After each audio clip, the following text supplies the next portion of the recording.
So we are live. All right, hello. Good morning, everyone, and welcome to our series of events discussing the future of North Atlantic cooperation. My name is Maria, and I am a research analyst and ambassador coordinator at the NATO Association of Canada. We are a non-for-profit organization aimed at educating Canadians on the value of security and importance of NATO. And I am Adwet Sharma, the program editor for Security and Economy and an ambassador coordinator alongside Maria. We are honored to be joined today by His Excellency Vice Skračić.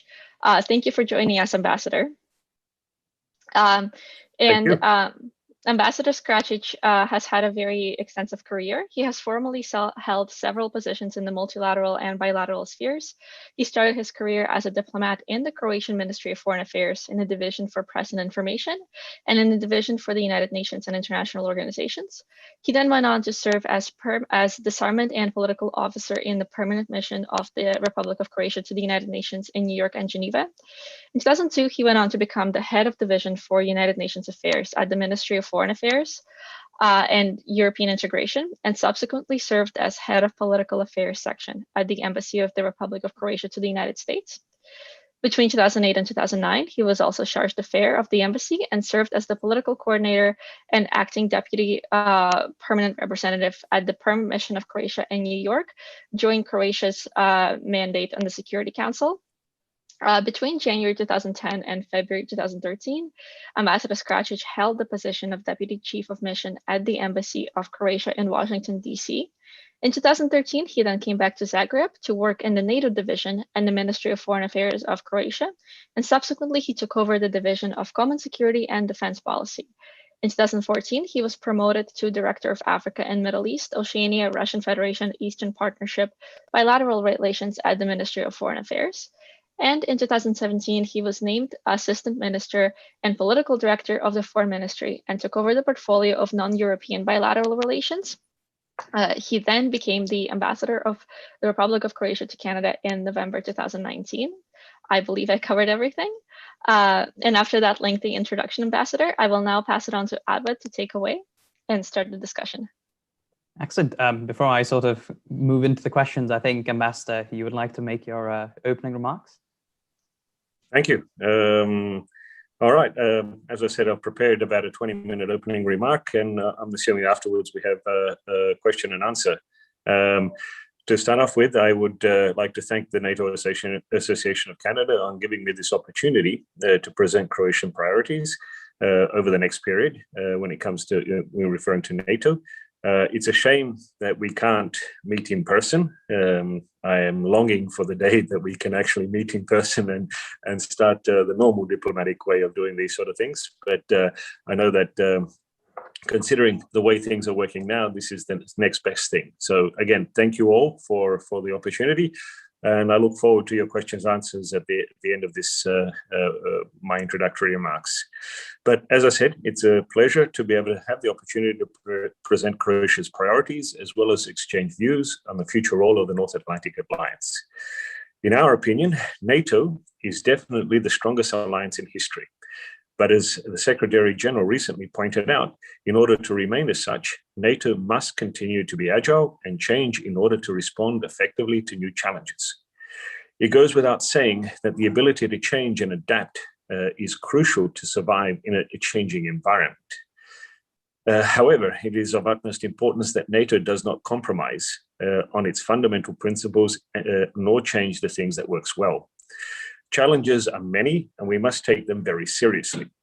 They range from the more assertive Russia and a rising China, increased challenges to maritime security and global terrorism, cyber and security hybrid threats, to new military equipment and quantum leap changes in technology. The current pandemic has shown us that NATO is a resilient alliance. It remained operational, and crucial meetings took place regardless of the pandemic.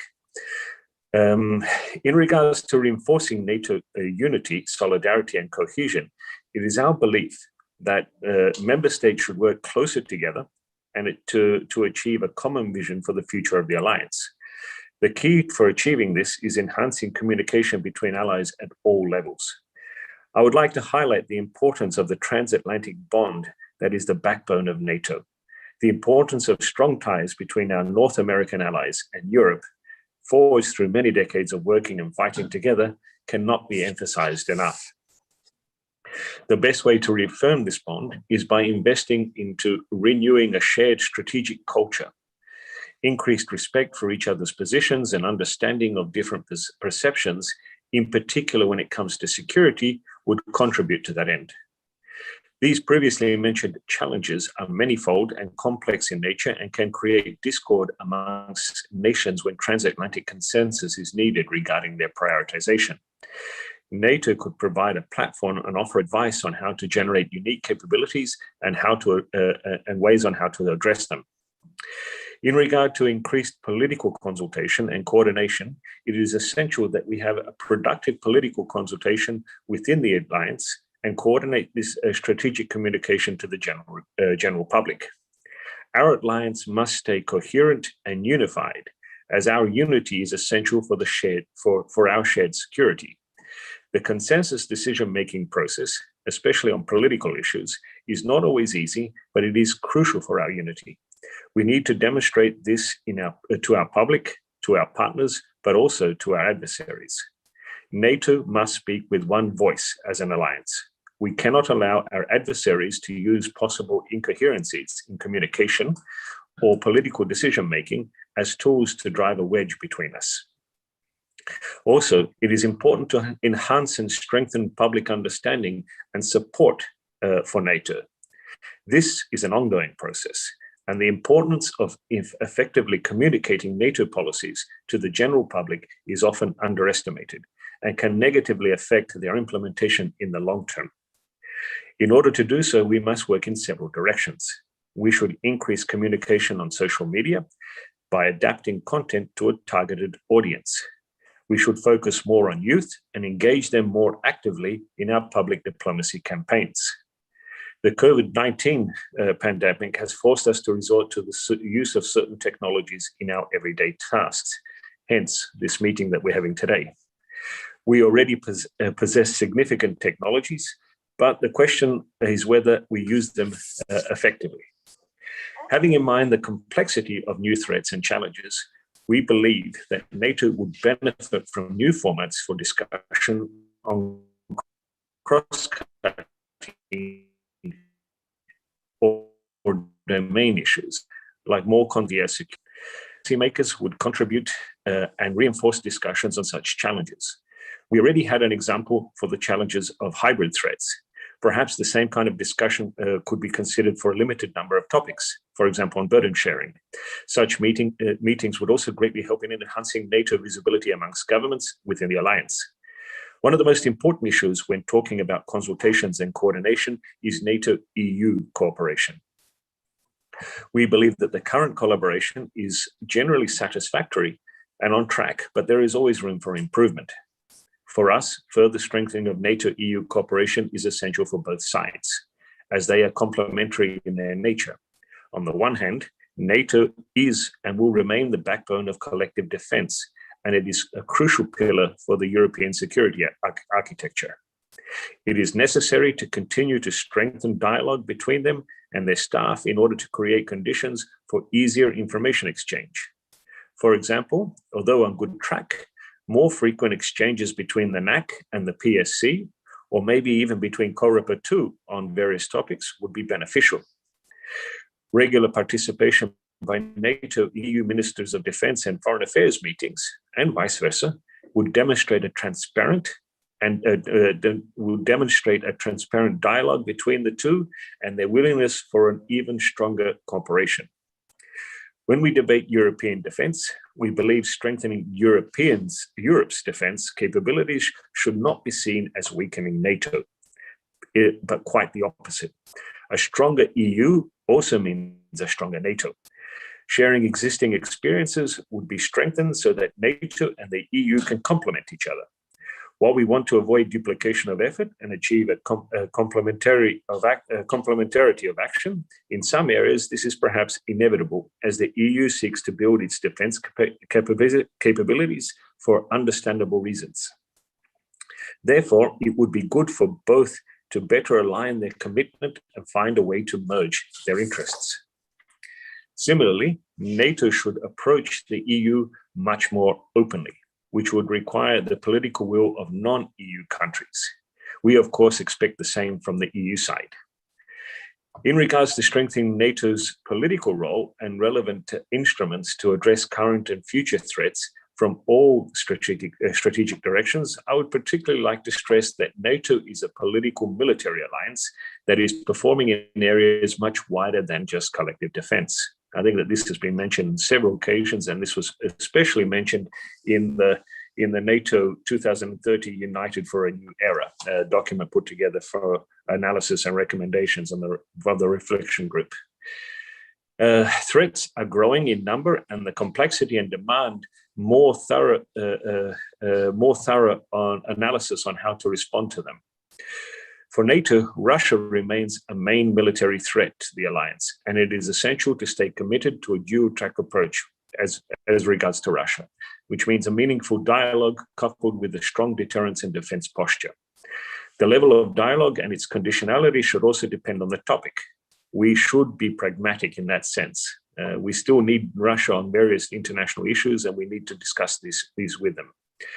In recent years, we are witnessing China's rise in various fields. What we see as a main challenge and potential threat to NATO is the rapid technological development in China. If we are to preserve our position of technological superiority, provided there still is one, we must invest in technology projects. We must continue our current policy towards China, but at the same time, we must be ready to adapt to changes. In this vein, cooperation and exchange of views with our partners, such as Australia and Japan, is of great importance. What concerns Croatia specifically is the growing influence of Russia and China in our immediate neighborhood. The current pandemic has provided a broad platform for spreading Russian and Chinese influence backed by local interests, which are similarly undermining NATO. Moreover, China is actively strengthening its political position in the Western Balkans through economic investments, and it can be expected that as a next step, military cooperation will be strengthened through favorable arrangements for the procurement of military equipment, which will also strengthen China's influence in the defense area. In our opinion, NATO should enhance cooperation with the EU on the issue of the Western Balkans in order to counter such negative influences.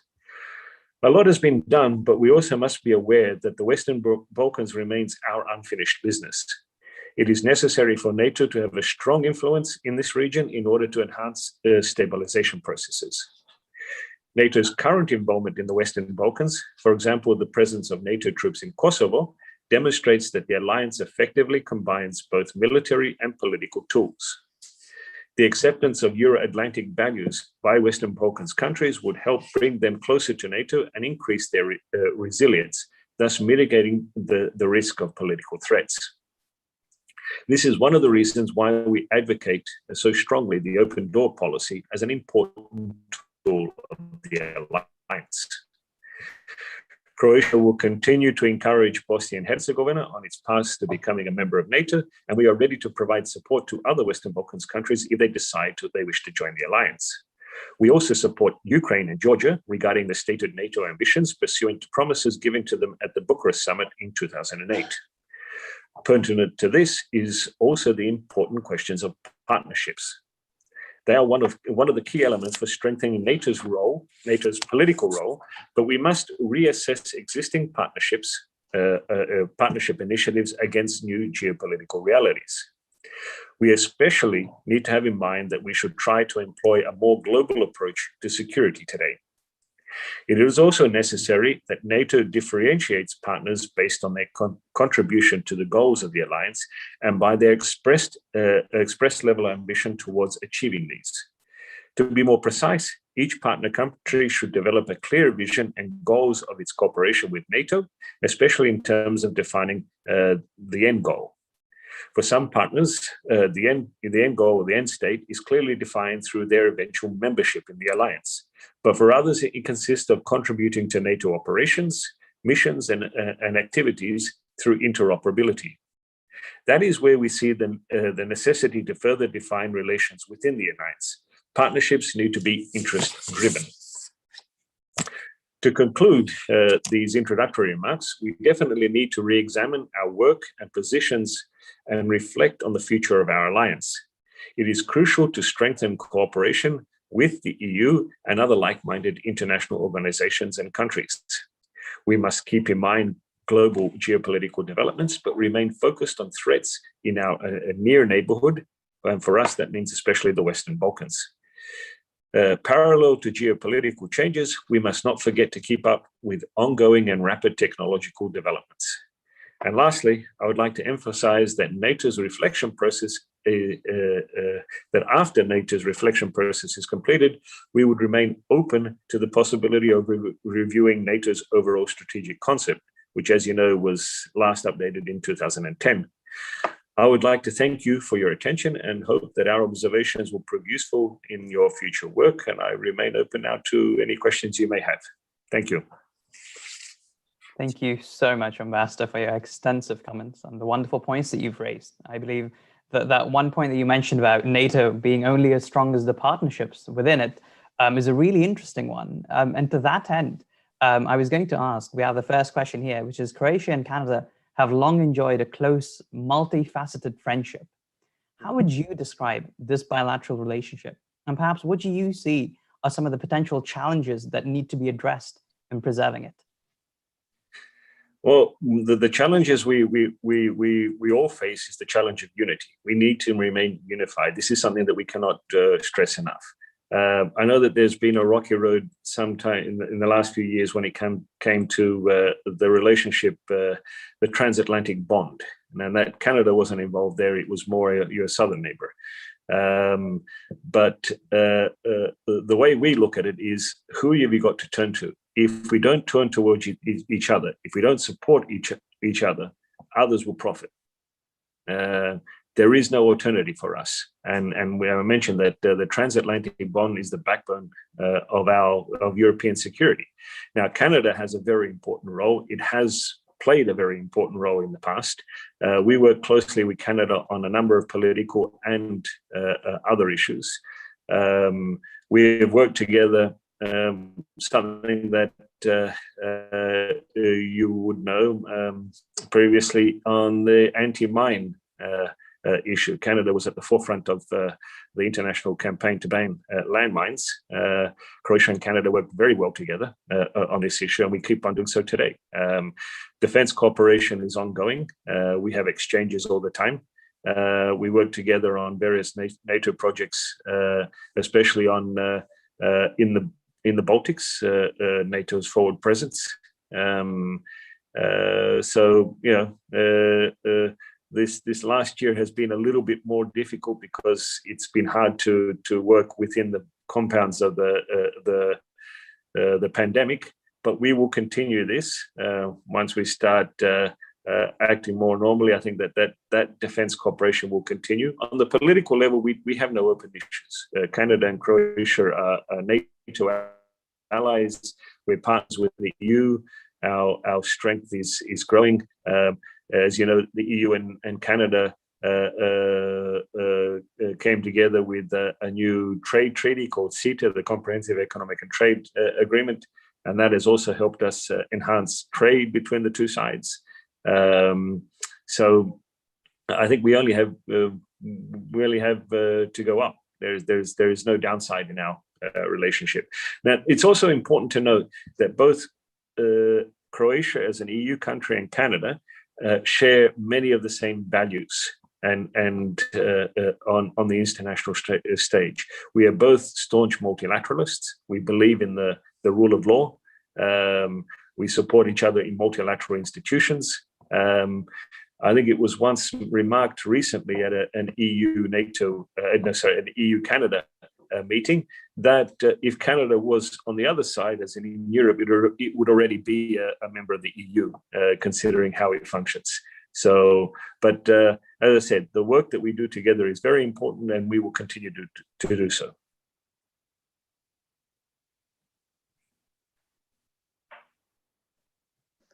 Thank you so much, Ambassador. Thank you for your remarks, and I completely agree. I think the role of international institutions is more important than ever right now, and it is these bilateral relations that really shape the global order, and so it's extremely important to keep pursuing them, especially in unprecedented times such as these. We do have another question. So our next question is, in times of peace, those who are dedicated to the rules-based international order have to reaffirm that they are constantly willing to stand up for multilateralism. How can Croatia and Canada grow multilateral support from their citizens, from their respective countries? Communication. We mentioned this before. It is important that we communicate our policies to our citizens. We've done this in several occasions when we were striving to become members of NATO and members of the EU. We had huge information campaigns trying to explain to our citizens what membership in these organizations, or in this, the EU is not an organization, it's an intergovernmental, I don't know how to explain, but the important thing is that we let our citizens know what we're doing and why we're doing it. And this is an ongoing process. It's not something you do once and then stop. You need to continuously do this. I mean, there are countries out there, and you've seen that, with the American elections, on disinformation campaigns. This disinformation is not something that is stopping. We know that much of it comes out of Russia. This is why Russia is signified as a challenge for us. The European Union has developed strategic communication, STRATCOM units that deal specifically with identifying disinformation campaigns coming from various sources. So it's not just identifying misinformation, it is telling our people what these organizations mean to us. And that's something that we have to keep doing. I mentioned youth before, because youth is often, it's underestimated how much they mean in the overall development of policies. The youth of today become our leaders of tomorrow. I know it's a phrase, but it's true. So let's keep everyone informed, and that way we make our transition a lot easier. Thank you so much, Ambassador. And as a follow-up question, perhaps you could tell us, what can Croatia teach about Canada about the value of security from Croatia's own experience and as a country in Europe? Okay, well, again, this is intergovernmental discussions that we're looking at, but you have to remember Croatia's had a very tough road, not only to independence, but in reaffirming its independence. You know that Croatia was part of the former Yugoslavia right up until the early 90s. We unfortunately had a war that was imposed on us. We would have liked to have gone our way separately, the Czechoslovak way, in a agreeable manner, but unfortunately that wasn't the case. Lessons of hard lessons of how it is to work on your own security and work on your own statehood. Canada hasn't had this problem and hasn't been in such a position. You have a relatively peaceful neighborhood. Croatia needs to think a little bit, but we work with Canada on this because you remember in NATO there's an Article 5 that bounds us to support each other in whatever means possible. So an attack on one is an attack on all, but at the same time we need to the political side of things is something that we need to work on. We need to make export our way of thinking to those countries surrounding us. I've talked about the Western Balkans being an unfinished business. This is one thing that I think we need to continue to work on, because the countries in our neighborhood, if we bring them along and bring them up to a level that is our own, it expands the sphere of security. I mentioned some Eastern Partnership countries. We are working strongly with some, more or less with others, according to the level of ambition that some of these countries have. We know that Ukraine and Georgia want stronger ties with NATO, want stronger ties with the European Union. We think we should encourage this. I know that Russia would think differently, but I mean, this isn't anything. We're not aiming any policies against Russia. What we're trying to do within our sphere is support the development that these countries want to take. So if they want to take a more Western route, who's to tell them that they shouldn't? That's the way we look at things. And if that means strengthening their own internal societies through implementing policies that deal with the rule of law and good governance, that only strengthens the entire neighborhood. So these are areas that I think that we should be working on together as an alliance and as members of the alliance and as partners within the European Union. Thank you, Ambassador, for your response there. With regards to what you mentioned earlier about the pandemic and the need to return to normalcy, COVID has certainly changed the world as we know it across multiple dimensions, including one I'm sure which you're familiar with better than most, and that is diplomacy. So what would you say is the impact of the pandemic in diplomacy? And do you see that reverting back in the near future? I certainly hope so. You've seen that we've all had to adapt. We're all dealing with WebEx or Zoom or other meeting formats, which, although I'm thankful that we have these technologies that we can do this now. Because maybe 10, 15 years ago, we wouldn't have been in this position.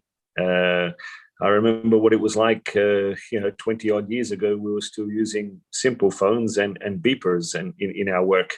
I don't know if anyone remembers those, but the technologies we have today allow us to do this. NATO has made full use of these technologies in continuing its operations unhindered. I certainly do hope. I mean, there are good signs. The vaccination efforts are ongoing. I know that there are some hiccups along the way, including here in Canada, but our feeling is that by the summer we will have returned to some sort of form of normalcy, so that in the fall we can start thinking normally again, in the sense of maybe coming and having a repeat of some of these sessions that we're having like this in person. It has affected the way we do things, but I think that we've done the best we can considering the circumstances. I see that my people at home, a lot of the, for example, Foreign Affairs Council meetings of our ministers have been held online. They've still had the opportunity to exchange views on important issues, but I think that it's very difficult to the in-person meetings. It's very difficult to replace them with something like this. I think that sometimes the personal touch means a lot in the work we do. If anyone's taken part in any of these meetings, you know that the actual meeting itself is important in providing an actual platform for countries to put forward their positions on various issues, but you also use these opportunities to meet with colleagues on the sidelines, discuss plurilateral, multilateral, bilateral issues that are important at that point of time. So we're hoping that we get back to that soon. Thank you so much, Ambassador, for that great response. And perhaps as a follow-up, the COVID-19 crisis is perhaps the first crisis in recent history, at least, where every country can be united under a common threat. And so, given your experience of working in multilateral institutions, do you think that this challenge presents an opportunity for the United Nations, especially the United Nations General Assembly, to move forward in having a more direct hand in resolving issues that are of common interest to everyone and that can unite countries under a common goal? Well, that's a hard question to answer. I would certainly hope so. I think that these sort of formats provide us all with an opportunity to actually do that. Whether we can coordinate at that level, I don't know. I think it's yet to be seen. I think we're all trying our best, and everyone is trying to make sure that we can get over this pandemic. There is a lot of international cooperation going on. As you've seen, there are also some hiccups, but I think that as this vaccination process gets going further and further, I think you'll see much more of this cooperation taking place.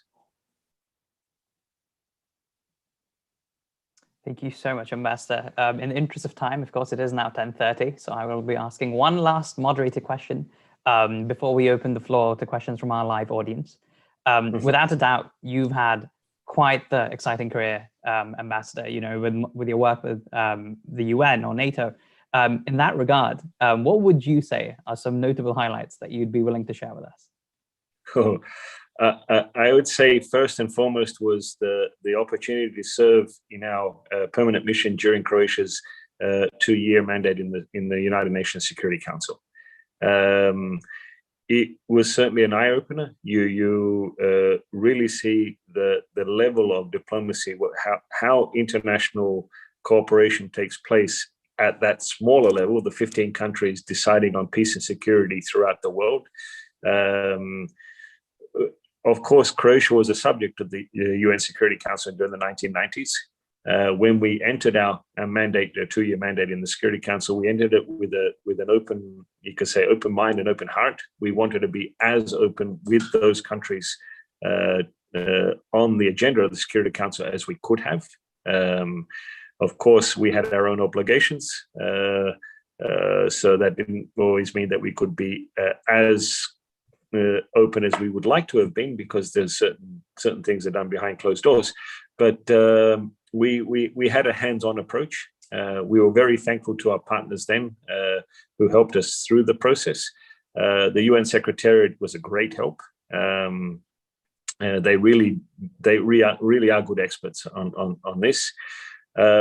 We only had one presidency when we were in the Security Council, and that was in December 2008, and that was really an interesting experience. I think that for anyone who remembers way back then, in December 2008 was when the first Gaza war happened, and that basically started under our presidency of the Security Council.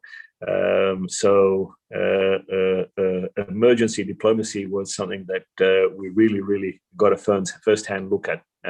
But I would say that more than anything was something that marked my career in the Croatian Foreign Service. I've also, I've done other things in the UN. I was also a co-chair in the Ottawa process for stockpile destruction, and I've worked. I was a vice chair in the UNDC back then. But this is something that that will always come away with me with strong memories. Thank you so much for frankly sharing all that with us. With that, we bring our moderated discussion to a close.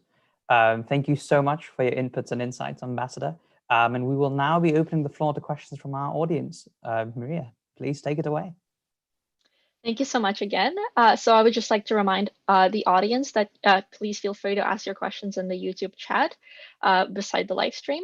And our first question from the audience is, Ambassador, you express anxiety over China. However, Croatia has sought out a Chinese company to construct the bridge over the Neum corridor in violation of the Neum agreement with Bosnia. Is that not contradictory? I don't know what sort of violation that we have done. We're building a bridge on Croatian territory to bring together two pieces of Croatian territory that have so far been disconnected.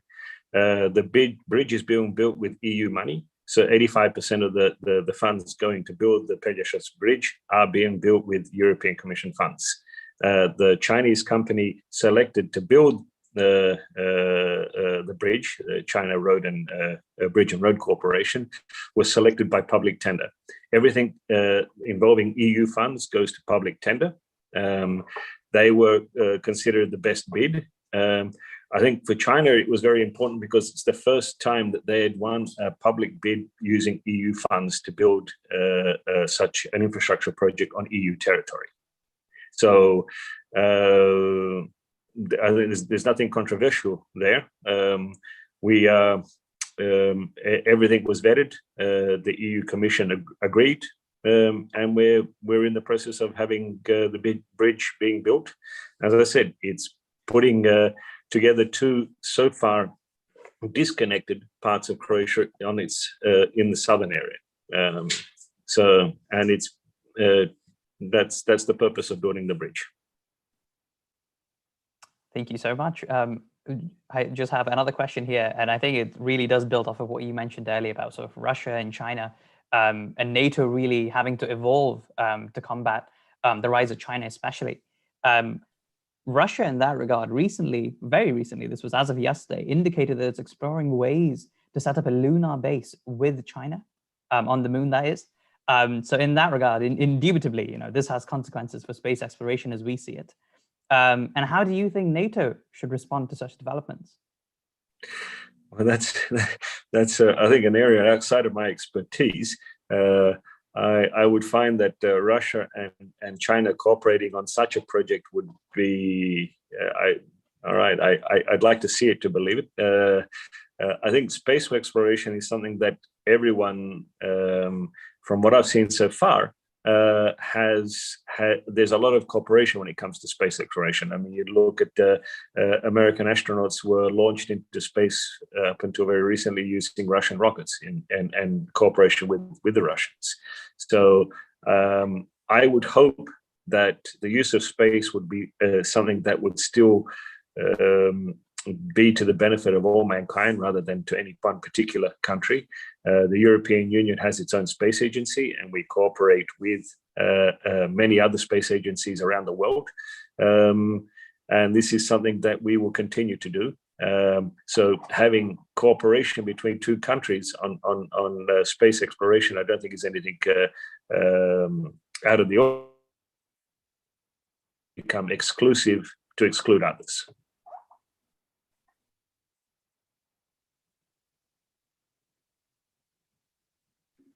Thank you very much, Ambassador. Our next question is to build on your response about Russia. What do you think about Russia's recent threat to sever the ties with the United Union for good? And also on that note, why did Croatia go ahead with buying Russia's Sputnik V vaccine before it kind of reached the Europe-wide approval? So I missed the first part of the question. Why? I apologize. Can you repeat the first part? Yeah. What do you think of Russia's recent threat to the EU to sever ties with Europe for good? Seem to have frozen. Hello?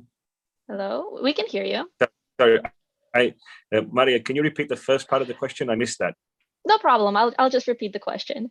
So this is another question from the chat. What do you think of Russia's recent threat to the European Union to sever ties for good? And why did Croatia go ahead with buying Russia's Sputnik V vaccine before waiting for European-wide approval of the vaccine? I got that part, and the simple answer to that is no, we haven't. We are making preparations to buy the Sputnik vaccine once it is approved by the European agency dealing with this. But the first part of the question I missed. Sorry, can you repeat the first question? Yes. What do you think of Russia's threats to sever ties with the European Union? I think they're overblown. I think that Russia's interest to continue ties with the European Union are strong. For various reasons, economic to start with, but Russia is an important partner. We need to work with Russia on many issues, like with China on the international stage. They're an unavoidable partner in that sense. They are a permanent member of the United Nations Security Council. They're also a world power, but at the same time, again, we need, as a European Union and as NATO, we do not compromise on our principles. We are very straightforward in what we accept and we don't accept. There are many questions of whether Borrello should have gone to Russia when he did. I think that he was offering an olive branch. That olive branch was rejected.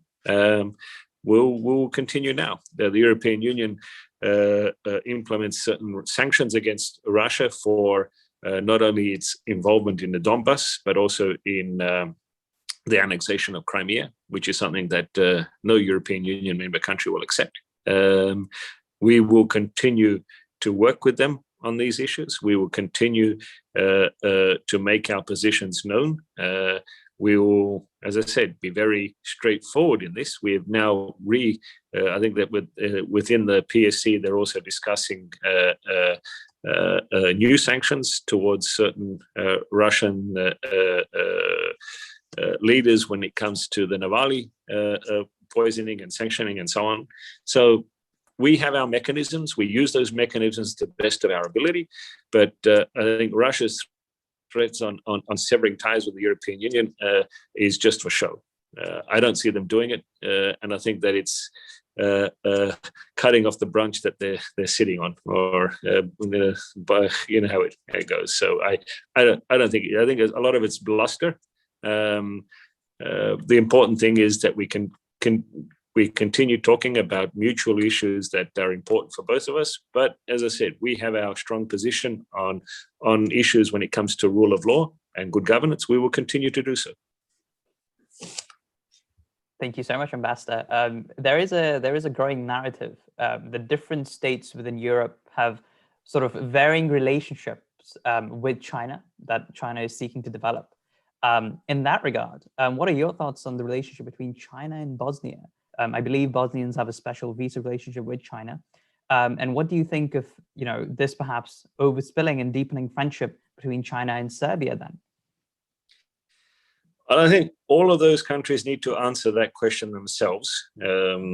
Our concern is that China doesn't use this, like I mentioned in my introductory remarks, as a political wedge. As in, we've seen how China has used investments in some countries, especially poorer countries in Asia and in Africa, to get into a debtor relationship. They will come in, they will lend you the money, they'll send you their own workers to build something, infrastructure projects that are much needed, but then once those countries can't pay it back, they take over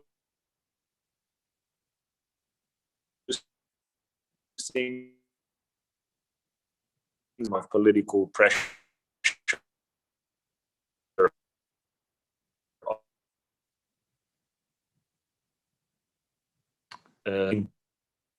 the same sort of China is becoming. I won't say we need to develop policy to counter that. We need to find ways that we can work together, but also make sure that China understands that we do not compromise on who we are, like we do with Russia.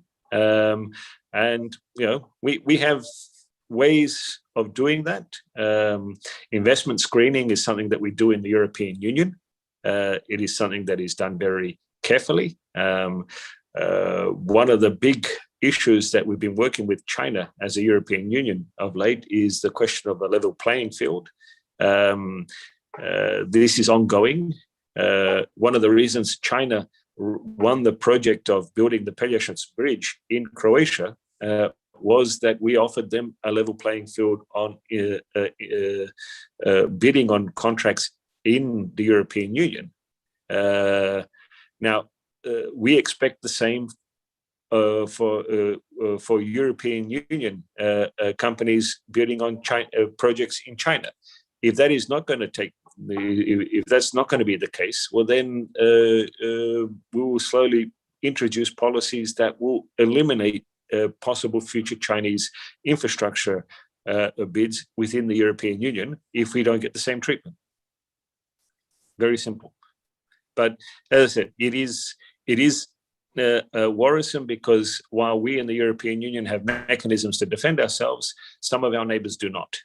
And this is why we say that we need to engage with them as much as we can with countries of our neighborhood to help them where we can not to become beholden to bigger countries and to political pressure because of these sort of things. Thank you very much, Ambassador. And our next question is, on that note, how can NATO incentivize cooperation with the alliance instead of with Russia or China in Southeastern Europe?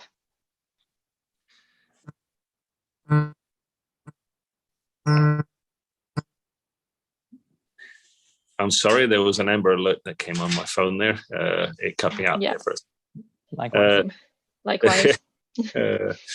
Apologies, everyone. That's okay. It's a good question. I would have to revise myself. I know that there are many ways that we have tried to bring countries on board. A lot of them has been resilience building. One of the first things I would say is that the countries would want to have this sort of relationship with NATO. We cannot offer if the other side is not willing to do this. And this is when we come to that level of ambition of cooperation that a certain country would want with NATO. We've worked well. You remember the Partnership for Peace program that came out? That was an excellent. Croatia entered that before we became members of NATO, and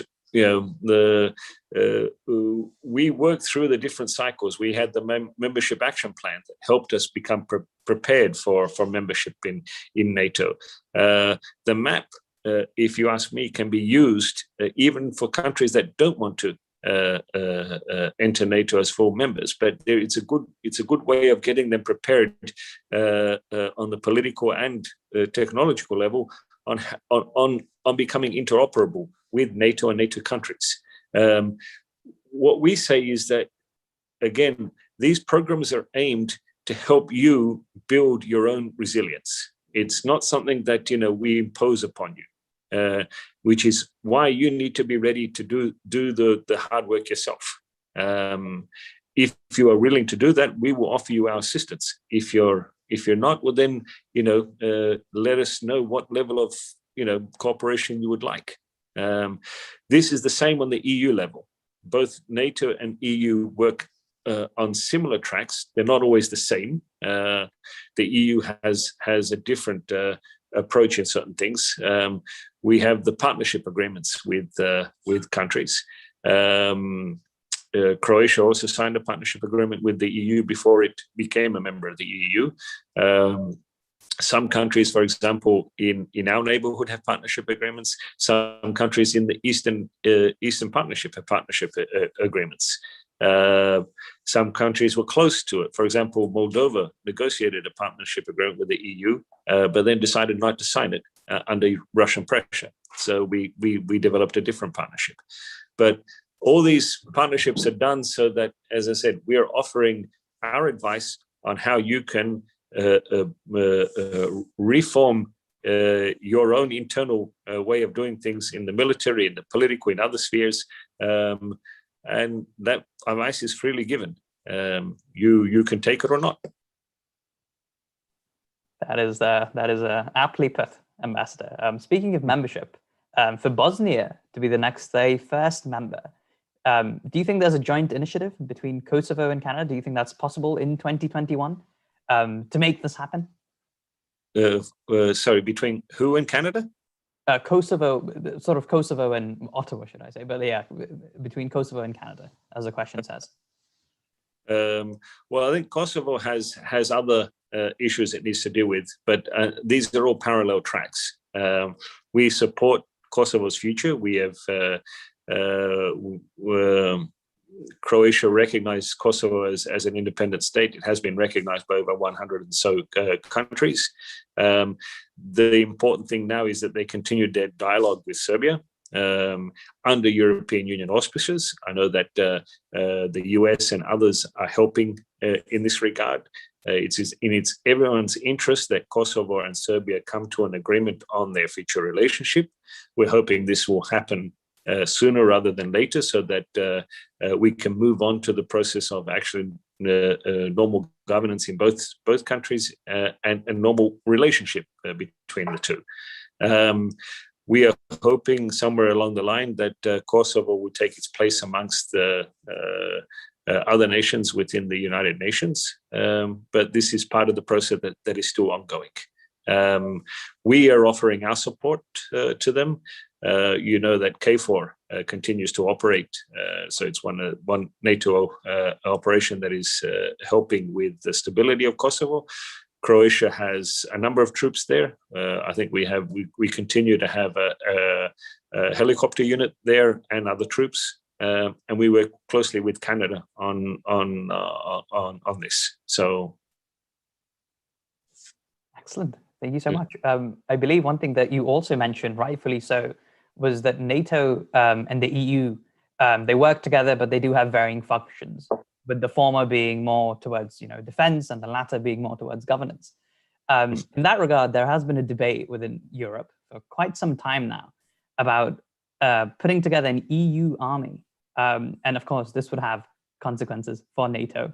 What are your thoughts on this overall? I think that is still a long way off. I know that there is that we have what we have now are EU battle groups, not an EU army, and EU battle groups have not been operationalized. They are something that is in effect, but it is something that in the long run I think is not a bad idea, because a lot of the EU countries are also members of NATO. We mentioned that before. Just because the EU is strengthening its military arm is not necessarily against. It's not non-complementary with what NATO is doing. We agree NATO is the backbone of European defense. We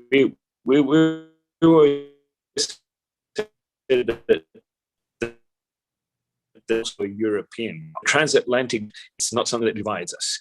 And again, who else do you have to turn to in dealing with China, in dealing with Russia, in dealing with the ongoing cyber hybrid threats, in dealing with the new threats that are emerging, especially non-state actors. It is vitally important that we worked as a transatlantic alliance together on these issues. That being said, we feel that the EU countries themselves need to develop further indigenous capabilities, making them stronger, making them their contribution to the alliance more so. We agree that the issue of burden sharing is one of the top issues that NATO needs to deal with, so that all countries within the alliance get to their 2% threshold when it comes to defense spending.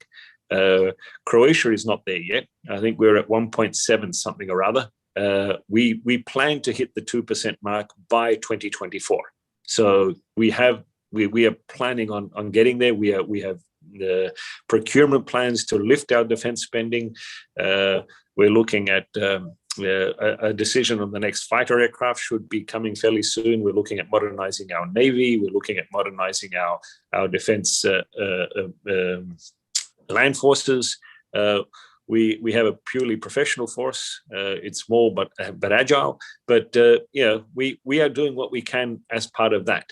Now, strengthening our indigenous forces is nothing against, and having that also work within the EU context is not non-complementary to our obligations as a NATO member. And this is something that we need to.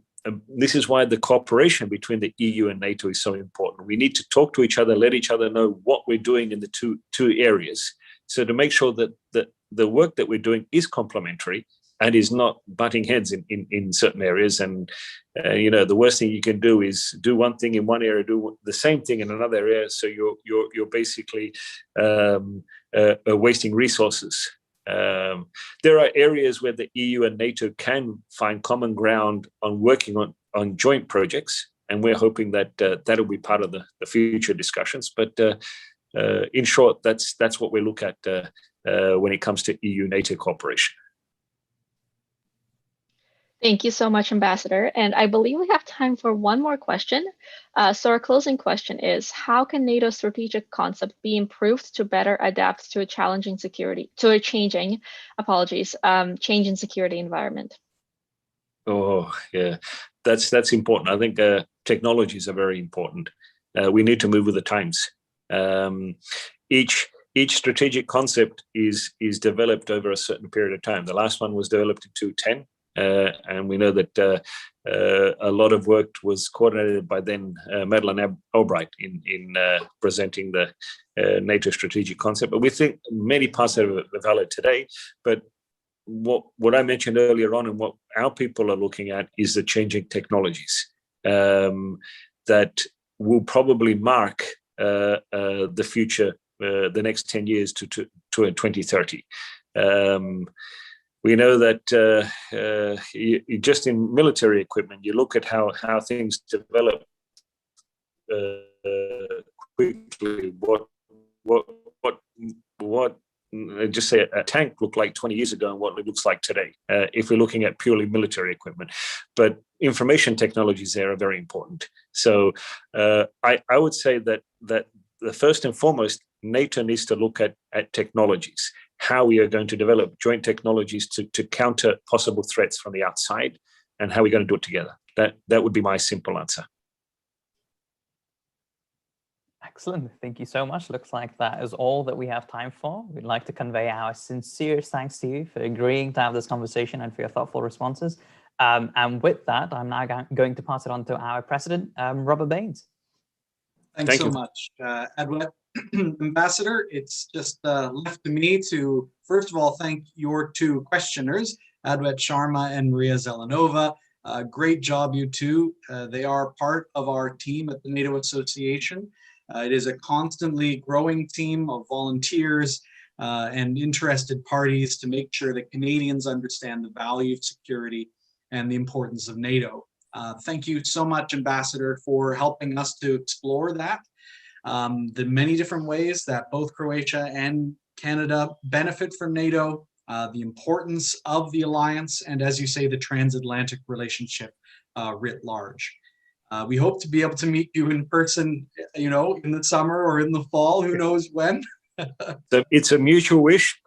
Indeed, exactly. And for all of those who are watching, please be sure to subscribe to our channel, NATO Canada on YouTube, and just keep an eye out on social media through Facebook, Twitter, LinkedIn, and Instagram to make sure you don't miss our next events. So thanks so much, everybody, for joining us, and hope you